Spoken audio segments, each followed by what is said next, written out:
Swear to of a living Christ, if it's Merc, that fucking cat, or that little demonic bastard, I'm not even what the Hey, hell? Al. How you doing?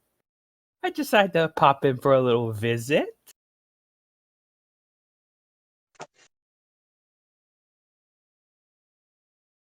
You know what? Nope, nope, no. I'm not. Fuck this. Aw, come on, Al. Come on. You know you like to see me.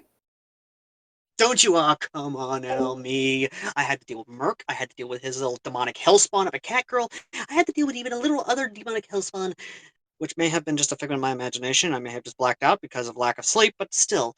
You! Aw, come on. You know it's always a bag of fun. For a demented Looney Tune, as you call her anyway. Ander, Yes? I'm gonna give you a choice.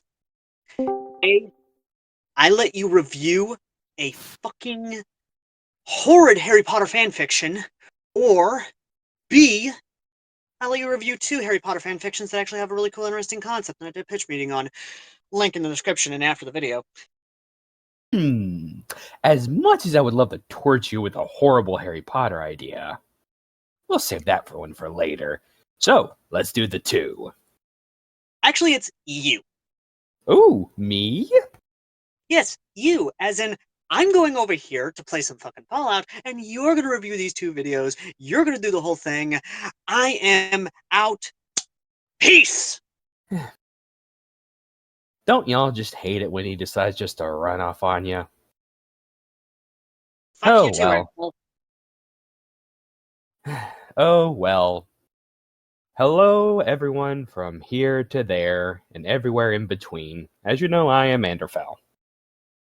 And I am here to bring you 2 reviews of 2 very interesting stories one by Over Oblivion 12 and the other one by Esmos. Now, what these are simple. They involve Harry Potter using the Room of Requirement, as we all remember from the Harry Potter series, to appear on the planet Camino, home of our favorite cloners, the Comedians. Now, the first one that I'm going to be reviewing, One Man Army, is a very interesting idea. Starts off with Harry ending up on Camino at Tapoca City during their seasonal monsoons, of course. And as Harry is presented to Lam Su, the Prime Minister of Camino, they start talking about, how he managed to get there. Well, Harry says, well, it's kind of hard to explain. It then goes to elsewhere, where a pitched battle was taking place between Comedian soldiers and does not come until later, but it's actually mercenary. Now, what the city is, it's Dreerim City, a very important city to the Comedian people, one of their last cities to flood on their home planet, and as it turns out, it's the old capital. What's going on is that Va-Ji, a rogue Comedian, decides, oh, I don't like the way that Lamasu is running things, so I'm going to get a bunch of slavers and pirates and take over. That surely ain't gonna go wrong. Well, meanwhile, back at Tapoca City, Harry is still talking to Lamasu, and has just finished how he got to this particular branch of the galaxy. But before they could, before they could go any further, basically the news that the old capital city had been taken by the enemy was reported to Lamasu, who was instantly worried because apparently a batch of clone troopers that they had made no longer were viable. Somehow they had gotten sabotaged. More on that later. But Lamasu instantly looks at Harry and says, it's not safe. You need to get out of here. Is it possible for you to go home via the portal? And of course, Harry's like, I don't think so. And of course, Harry's saving people things acts up. So he's like, what's going on? And basically Lamasu starts giving him the rundown of the politics of the Comedian people. As it turns out, Bajie was once a great leader of the council and was the most vocal for contacts with the neighboring systems. And Lamassu and the others didn't think that was a very good idea because, as you know, Kamino is, I believe, in the Outer Rim, which, as we all know from Star Wars, the Outer Rim is kind of teeming mercenaries, pirates, tyrants, all sorts of good things that wouldn't hesitate to put Kamino under their thumb in order to get a literal unstoppable clone arm. But as Lamassu is going on, as it turns out, Javed kidnapped a lot of their people just to get results. Unfortunately, it resulted in him being exiled. Now, Harry is hearing this. He's instantly worried, so he's like, how can I help?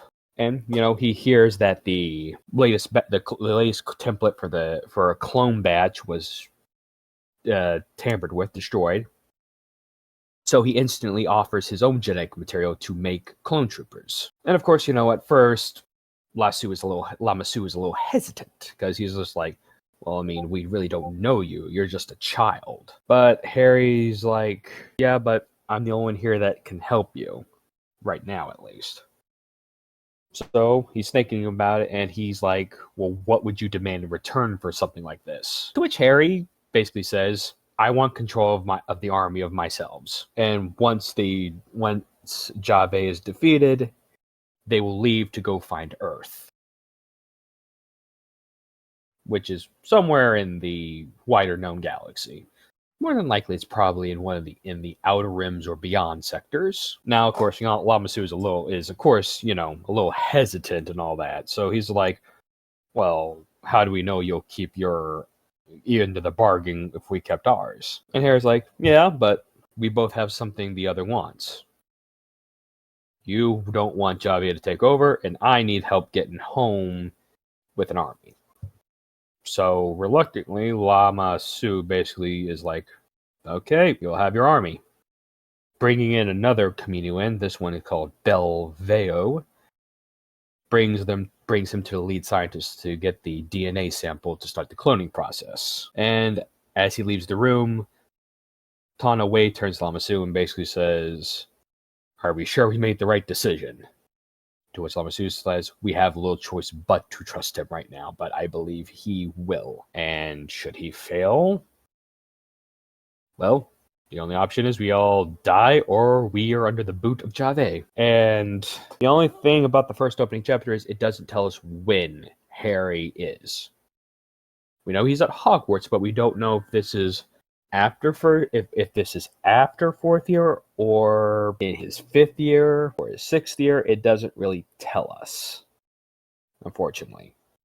I am guessing, though, he's probably beginning of fifth year. But in the next chapter, he's basically being walked down the hallways to where where the laboratory is. And he's introduced to the chief scientist of cloning the army. Harry gets into the machine, and some of his genetic code is taken to start the cloning process. It has the side effect of knocking him out for a few hours, and as he's getting up, his genetic code is taken, and the incubation process for the first of the clone troopers is started. Now, unfortunately, Javed hears about it, and unfortunately for the Kaminoans, he has supporters still that will help him damage the clones. In what way? It's simple. Now, the Kaminoans are going for an all-male clone army. So his supporters sabotage it by making the first batch all-female. So when the Kaminoans discover this, and they are telling Harry, oh, it looks like the first batch is defective. They're all female. Harry stops. He's like, whoa, no, you don't have to destroy them all. They're fine the way they are. I'll take both male and female clone troopers. They're more than a little surprised about it, but they accept that. And the clone troopers are born with both genders, male and female. Now, after that, it's time for Harry to meet his instructors. Now, his instructors are two bounty hunters, Montross and Bosk. Now, which species they are, I have no idea. But they are going to basically teach Harry leadership, how to fight, and how to survive. So when eventually, if Harry gets back to Earth, he's not going to be that naive little boy that only uses Expelliarmus. No, he's leading a battle-hardened, battle-tested army, which will lead to Voldemort's destruction.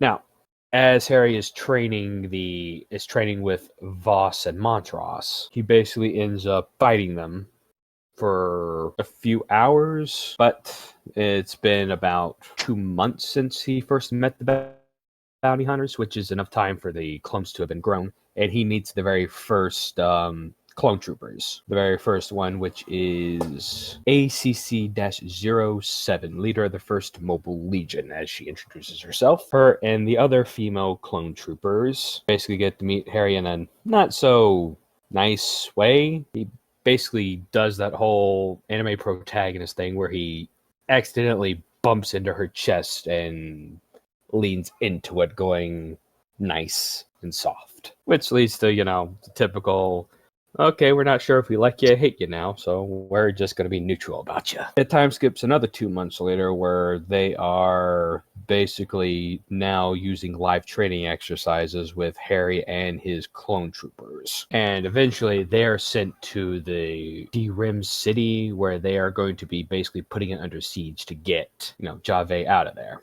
And after that, it's basically the next couple of chapters are literally about the siege of the city. How Harry and his troops are literally surrounding the city, including taking control of hags or heavy artillery guns. With that, they basically use the ones they've captured to siege the city, including tightening the noose around the city. Unfortunately, Jave is very arrogant and underestimating Harry all the time. It basically ends up with him losing more and more of the city, with lots of mercenaries and bounty hunters dying and starting to question his rule. The next thing that happens is Harry sends in assassin clones that were trained to kind of like Republic troopers, commando troopers. So they sneak in and they actually see that his contact is Jave's contact, who's still in contact with, is a high-ranking comedian counselor. Well, the person doing the contact with it is killed by the troopers, along with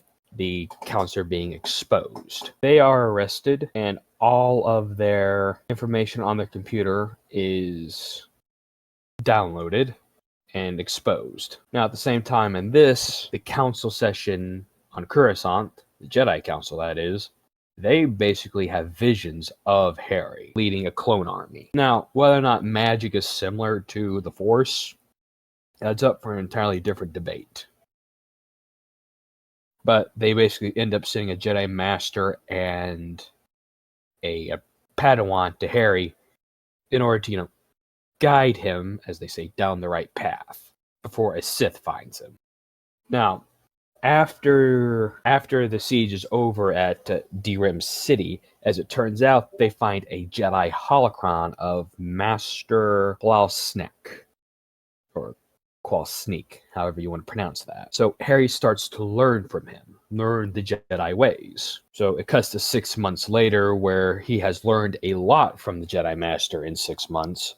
But the thing that eludes him is the ever powerful battle meditation, as we know that is a very powerful technique. The next battle for Harry is essentially a navy battle where Jave, who escaped Dream City's capture, basically returns with a fleet. Once again, he underestimates Harry, which leads to a mercenary squad called Sable Squadron, basically defecting and joining Harry. It's around this time that the Jedi Knight and his Padawan appear. Now, who are they? Quinlan Voss and Alia Secura. They arrive in the middle of the battle and are immediately brought on to Harry's fleet ship. Now, Harry starts to overextend himself and wanting to destroy Jave right here, right now, not wanting him to escape again. Unfortunately, he realized that if he did press, it would only end with his and a lot of his clones' destruction. So he reluctantly pulls back. What happens next is basically Quinlan is introducing himself to Harry and introducing his Padawan Alia Secura. He then talks to the commander, that the captain he was able to switch to his side. Talks to him a little bit, and then he basically cuts the line to basically turn back to talk to the Jedi when another holo comes up. It's of a General Voss. General Vor, I mean. Sorry, not General Voss, General Vor. Basically, what's happening is Jave managed to get back to the planet where he's staying at and took it over, and he's managed to put it under siege. Now, it's bad to the point where Harry has decided he needs to go intervene personally. So him, along with Quinlan and Sakura, end up taking his new secret ship called the Onslaught to it. And as it's looking bleak for the defenders, Harry's ship arrives, decimating the attacking forces. Now, with this going on, Harry saves a lot of the people and basically ends up having to put a lot more troops on that planet in order to make sure Jave does not escape again. As it's going on, Vor and Harry are talking, and he's just like, "It's all my fault. I should have realized it was a trap," and all this. Meanwhile, Harry's thinking, but no one should have known exactly where the weaknesses on our ship is, which means we have a traitor. Unfortunately, we never find out who, because after this, it automatically starts going to the different mercenary bands and troops under Harry's command, and we end up coming to another clone legion. These are called the Raven's Claw. So essentially, and it's led by Commander Firenz. Yeah, like the centaur that saved Harry in his first year. Now, at this point, a very interesting things happen. They all chorus knowledge is power while unclipping weapons from their holsters. As it turns out, every single one of the Third Legion has lightsabers. Interesting, huh? Unfortunately, this is the only time that makes an appearance in the story. Because after this, their attack observation post of Basilisk. It's a big old fight, and it gets captured. Now, this last chapter basically ends with Harry discovering a cave, whereas it turns out all of the Third Legion, the Raven's Claw, end up seeing visions of a woman. Who's this woman? You're thinking, oh, it's Rowena Ravenclaw, right? Nope. As it turns out, it's Ciri from the Witcher series. Well, let me tell you something, movie. Come here. Come here. Come here. Little closer. Little closer. Little closer. Fuck you! Yeah, I don't understand it either. I don't understand how someone from a completely different series could get there as well. And unfortunately, that's the last chapter. After that, it just stops. It literally just stops. It's a really good story, really great concept, but it stops, and it's not been updated in nearly 10 years. If Oblivion 12 is watching this video somehow, please come back. It's a really good story, and I really want to know what happens next. Now, the next story up is An Army of One by S. Moss. Now, it starts out exactly the same as An Army of One, as the other story. Harry goes to the room requirement, somehow ends up at Camino. Basically, the same thing happens with another person trying to take over Dreamream City. Except this one skips 2 months later to basically say about the same problem. There's female troopers. Harry does the same thing. He's like, wait, you don't need to destroy this batch. I can accept them as well. Now, he's presented to his trainers, bounty hunters Gorm and Kayla Farim. After that, it skips 10 years. Unlike the previous story, this one literally skips that whole conflict with the guy that wants to take over Camino in this story. It skips right to the Clone Wars. How? Because it appears because who appears in Toboka City but Obi-Wan Kenobi, looking for Jango Fett, who had come to Camino, but was turned away because of Harry. They had already had a clone template. They don't need another one. So Jango left, low disheartened. He couldn't fulfill his contract, but he did get Boba. He did get one unaltered clone for himself, Boba. And it proceeds just as the way it does in the movies itself.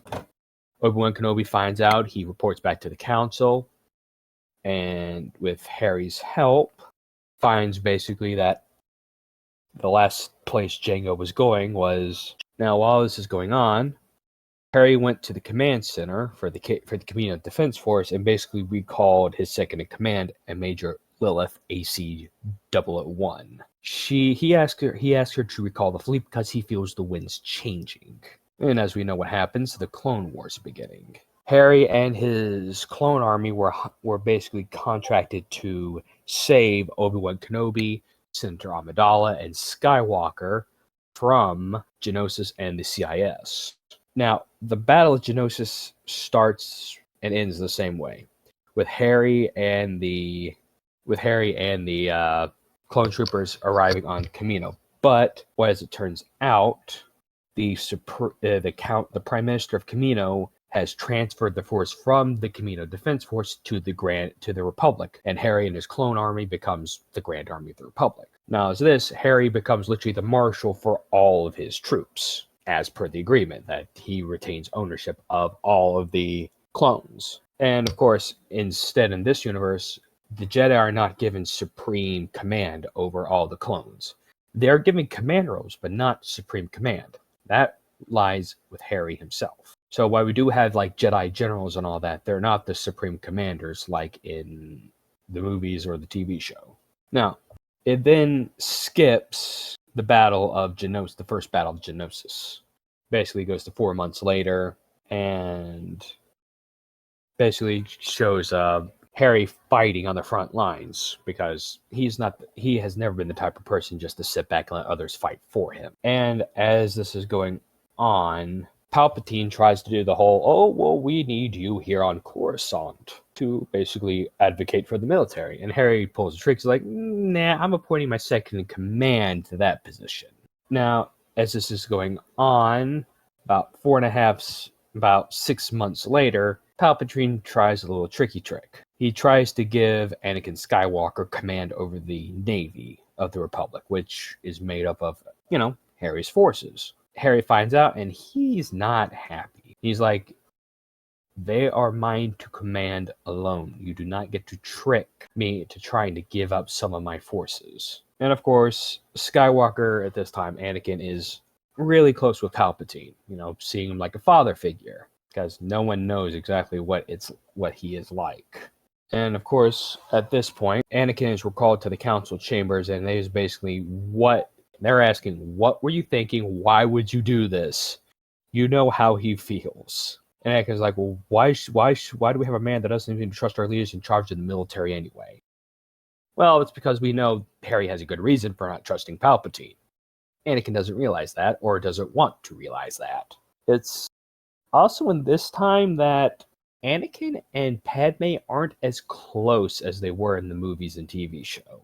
I'm thinking Padme sees Anakin as a little brother now, rather than her love. The reason for that is coming later. But Harry comes in, and he is not happy. He essentially slams Anakin into the wall, and he goes, Mr. Skywalker. And if someone ever uses Mr. instead of your full name, you're really in trouble. So after this, basically Anakin goes to visit Padme and starts derying Harry to Padme. And, she's just like, you and the Chancellor went behind the Commander-in-Chief's of the military's back to try and take control of his navy. Of course he'd be pissed. And ironically enough, Padme actually admires him. And of course, Anakin can see where the wind's changing in this direction, so he's basically ends up leaving. Meanwhile, on Araxis, Dooku and Sidious basically are talking, where he basically says, we need to kill Potter. Do whatever it needs to. Unfortunately, this has the alternate effect of basically leading Harry to basically have many, many victories across the galaxy while they're focused on trying to kill him. Now, the reason being is because Harry has decided to keep secrets from Palpatine and the Republic Senate, because he noticed something. Whenever he would tell the Senate what he was planning on doing, things would happen. All of a sudden, the CIS would get reinforcements. What was an understrength garrison of droids turned out to be a full-strength couple of divisions. So he decided to keep secrets from them, just in case. Yes, basically, once it finds out, Palpatine's just like, get me that man right now. He ends up calling him, and Harry says, I don't trust you. I don't trust the civilian branch of the government with military secrets. And, Harry, of course, is right not to trust him because, Palpatine's playing both sides. Now, after this, basically what happens is that basically the Jedi Knight, or Jedi Master Kim, basically is wanting to basically do a midichlorian test of all the Republic Senate members because he fears that the Sith in charge is someone, the Sith on the other side is someone in the Republic Senate. They just don't know who. But before this could be undertaken, the military operation which the Jedi Master was a part of basically underestimate a pirate force, which led to the Jedi Master's death. Now, Harry, of course, found it suspicious, which led to him ordering the mandatory testing because only 3 people knew about it: Harry, Padme, and Chancellor Palpatine. So what it ends with is Harry and his clone troopers going to confront Palpatine, but unfortunately it ends with him escaping and fleeing to Roxas to basically become the new head of the Senate, of the Separatist Senate, that is, on Roxas. Now, after this, basically what happens is that Harry is basically ordered to take a vacation. Where? On Naboo. And, it's to be expected, Naboo's a peaceful planet. It's part of the core world. It's not really a hotbed for political intrigue or strife. So Harry's essentially ordered to take a vacation.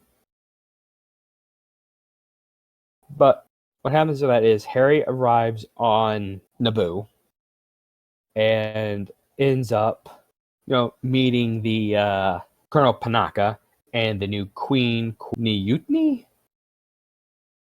But as it turns out, back on Roxas, Palpatine is like, okay, we're going to kill him no matter what. He's also upset that Potter would check the facts. Because, let's be honest, Palpatine is used to a lot of incompetence with the Republic, so he's kind of used to people not checking the facts.